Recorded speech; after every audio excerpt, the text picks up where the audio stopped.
Nous sommes 4 étudiants du département ergonomie, design et ingénierie mécanique de l'UTBM. Avec nos connaissances actuelles en aéronautique, nous avons voulu reprendre le projet Mosquito pour en faire une deuxième version, le Mosquito 200-02.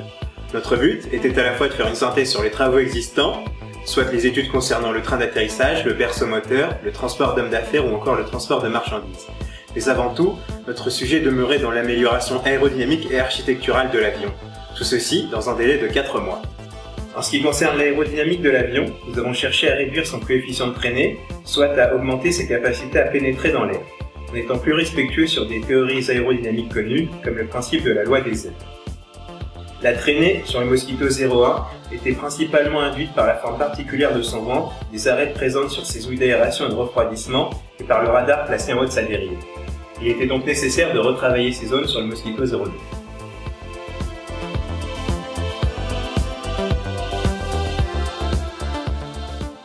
L'idée du projet Mosquito reste principalement le transport de personnes à travers des missions corporate taxi. Nous avons donc axé notre travail sur le confort à bord avec le dessin d'un siège propre au Mosquito, alliant élégance, dynamisme et maintien.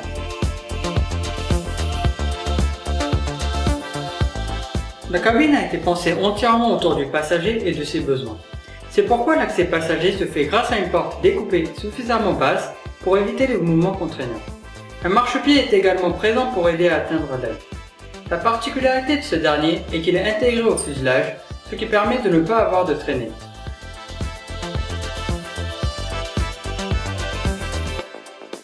À l'intérieur, beaucoup d'attention a été portée à la simplicité d'utilisation des commandes et des différents compartiments de la cabine. L'ajout d'une casquette nécessitait des renforts sur les côtés que nous avons utilisés à notre avantage pour amener les tuyaux d'aération de cabine. Une lumière indirecte permettra aux passagers de travailler sans éblouir le pilote. Le client aura aussi accès au minibar à sa gauche et une tablette de travail à sa droite, ainsi qu'à des compartiments dédiés pour ranger sa mallette et son manteau. Le pilote conservera les commandes de vol et la planche de bord de l'ancien Mosquito.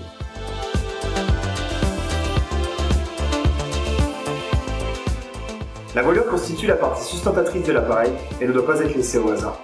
Sa conception requiert beaucoup de temps et d'attention et dépendante de beaucoup de paramètres. Il était donc important dans notre cas d'adopter une démarche par similarité à d'autres appareils ayant un domaine de vol proche.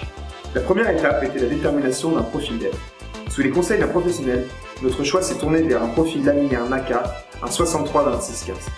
Quant à la conception, nous avons cherché à la simplifier et à l'automatiser en mettant au point un outil d'aide à la modélisation.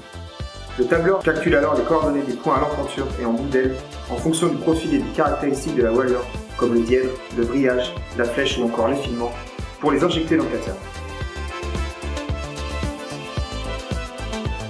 Cet outil a été d'une grande utilité dans l'essai de plusieurs voilures, empilage horizontal et vertical, nous permettant de comparer rapidement les différentes combinaisons possibles et de les analyser ensuite dans un logiciel de flux aérodynamique.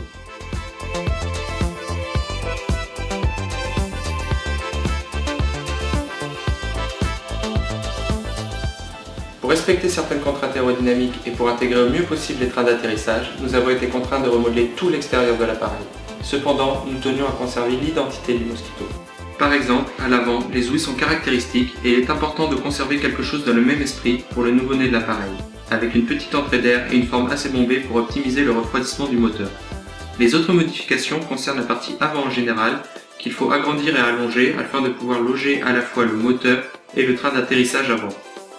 Pour que le train avant puisse se replier, nous avons dû séparer l'admission d'air en deux ouïes afin de positionner un logement au centre et ainsi optimiser au mieux l'espace. Concernant la verrière, elle reste assez proche de la première version du Mosquito, à ceci près que nous avons ajouté une casquette dans le but de pouvoir offrir certaines prestations dans l'habitacle. Toujours dans le but d'améliorer le confort à bord, nous avons fait le choix de remplacer l'hélice à 2 pales par une hélice tripale.